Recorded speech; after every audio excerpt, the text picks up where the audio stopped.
Ukitaka ubarikiwe katika maisha yako, katika mali yako, katika watoto wako, katika umri wako, ridhika na kile ambacho Allah subhanahu wa ta'ala amekadiria. Na sio kuridhika tu, na umshukuru Mwenyezi Mungu subhanahu wa ta'ala kwa neema hizo, kwa sababu neema zote ulizonazo zinatoka kwa Allah subhanahu wa ta'ala peke yake.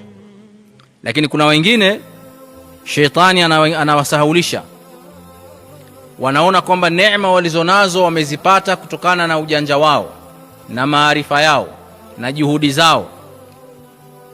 Kwa hiyo anahisi kwamba alichonacho katika neema ni yeye, ni ujanja wake, fikra zake na akili nyingi alizonazo kuliko watu wengine. Ndio maana Mwenyezi Mungu subhanahu wa ta'ala kamjaalia kuwa na kile alichonacho.